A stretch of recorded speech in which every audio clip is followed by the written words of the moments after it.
All right, ladies and gentlemen, welcome back to the channel, guys. Today we have a Toronto Raptors video.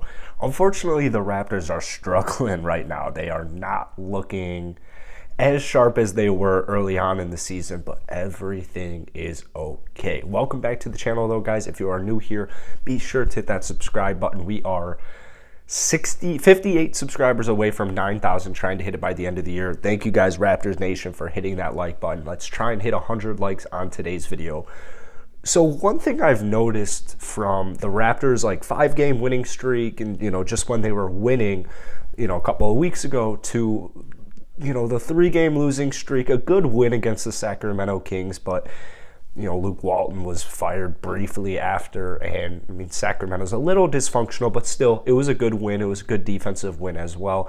When you play the Golden State Warriors, especially a 15-2 Golden State Warriors, things tend to not go in your favor. So I don't really look at the Golden State Warriors game and think like, uh-oh, it's time to hit that panic button. But as I'm sure you can probably guess, the issue I have is with the bench. I don't know the immediate solution, and I'm using the Golden State Warriors game as the most recent example. You had Chris Boucher put up 10 points. You had Precious Achiuwa put up 12. Malachi Flynn only 8 minutes but put up 2 points. And then Delano Banton and Svi put up 7 points each.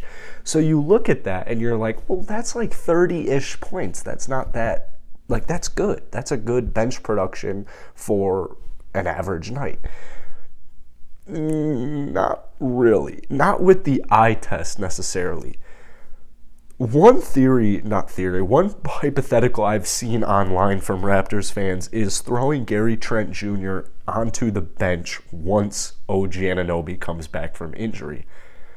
I'm not saying I want them to do this, but what I am saying is that's not that bad of an idea. We've been seeing Gary Trent Jr. play more and more with the bench unit because they don't have like a go-to guy. Chris Boucher can score, Precious Achiuwa can score, Delano Banton can score, Svi can score.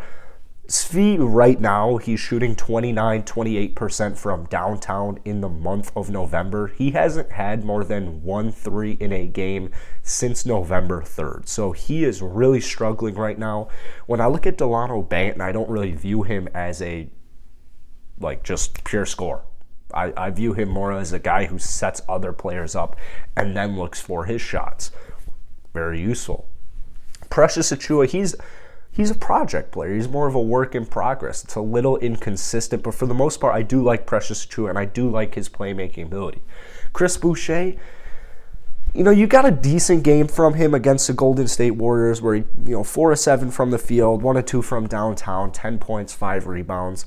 But what we saw from Chris Boucher last year was like almost 14 points per game. He was shooting the ball well. He was shooting the ball pretty solid, pretty well from downtown, above average. He's playing very good defense. He was blocking a ton of shots. And what's he doing right now? He's averaging less than 6 points per game. He's averaging less than a block per game. Now, granted, his minutes have not been consistent, but if you just use the eye test watching these Raptors games, this isn't the same Chris Boucher. It's almost like there's this lack of energy, this lack of effort, or it's just like there's just no jolt. You know what I'm saying? There's nothing about it anymore. And so Chris Boucher is really digging himself in a hole here. The good news for the Raptors is that this is a contract year. So the good news for the Raptors is if he continues to play like this, he's not going to get a multi-year, multi-million-dollar contract like he was projected to before we headed in, in this last offseason, before we started this season. So the good news for the Raptors is it's probably going to be cheaper next year because he's probably going to want like a 1-year contract similar to, I don't know, maybe like Trez, where it's like a prove it type of year. The thing is, I don't even know if I would want Chris Boucher on the roster long term. Goran Dragic. One of the big reasons I wasn't worried about this Raptors bench squad was because Goran Dragic, after the first 2 games or so, Nick Nurse pretty much was just giving him DNPs, and unless Freddie missed a game, you really did not see Goran. He has played like 4 or 5 games at most this season. But with Goran, you have like a 15-point per game score off the bench. The thing is, the Raptors right now are 8-10. And the good news is they just came off a West Coast road trip, a West Coast swing. The good news is they're coming off playing a bunch of good teams, especially in that Western Conference. You know, the last loss going to the Golden State Warriors, who are the best team in the NBA, and it's not really close. So the good news is it's going to get a little bit easier here. You got 2 games against Memphis. You got a game against Indiana. You got Oklahoma City coming up on the schedule. You got Boston again. I think Toronto is going to get back to at the very least 500 by the end of the month of November.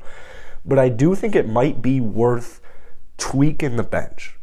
Like I said, I don't know if Gary Trent Jr., I'm being real with you guys, I don't know if Gary Trent Jr. is best suited for the bench. I look at a guy like, there's a bunch of bench scorers. You could even use Jordan Clarkson on the Utah Jazz. He still gets starter minutes every single night. Jordan Clarkson's going to see at least 25 minutes every single night. So I wouldn't be worried too much about minutes. And I would also imagine Gary Trent Jr. would close out games because he's playing very good defense. But that's another thing, is he's averaging almost 2.5 steals a game. He's averaging over 2 steals per game right now. The improvements he's playing defensively, I don't think it's worth throwing him on the bench. I think if anything, you got to just start playing around. I don't know if the answer is Goran. Maybe even try Malachi Flynn. Malachi Flynn, when he started for a handful of games for the Raptors last year, he put up 15 points per game and 7 assists. So Malachi Flynn might be the answer off of the bench. Just give Malachi Flynn some more minutes. The issue is you're going to have to sacrifice some defense. The good news is I think the Raptors, just top to bottom, even on their bench, they have enough defensive weapons, enough defensive pieces that they should be able to make up for it. They should be able to make up for it. So Malachi Flynn, I'm all for Malachi Flynn getting some more minutes because he's going to score, he's going to facilitate, he's going to play make, and he's also going to get some steals. He's not the best defender, but he's also going to chip away at some steals here and there. So maybe you go with Malachi. Maybe you throw Gary on the bench. I think Khem Birch needs to stay starting. But keep in mind right now, the Raptors, they missed the whole season, start of the season without Pascal Siakam. And now, just when Pascal comes back, you're without OG Anunoby, who is scoring 20 points per game. So it's like the Raptors right now are getting a little bit of a bad break. But then again, a lot of teams in the NBA are right now. You're just dealing with a very injury. Last 2 years have just been filled with injuries. So that's really it for today, guys. I want to hear from you down below. I need to hear from you guys down below on your opinions. Is the bench an issue for you? Is it not an issue? If it is, let me know what solution you want the Raptors, Nick Nurse, to deploy out there moving forward.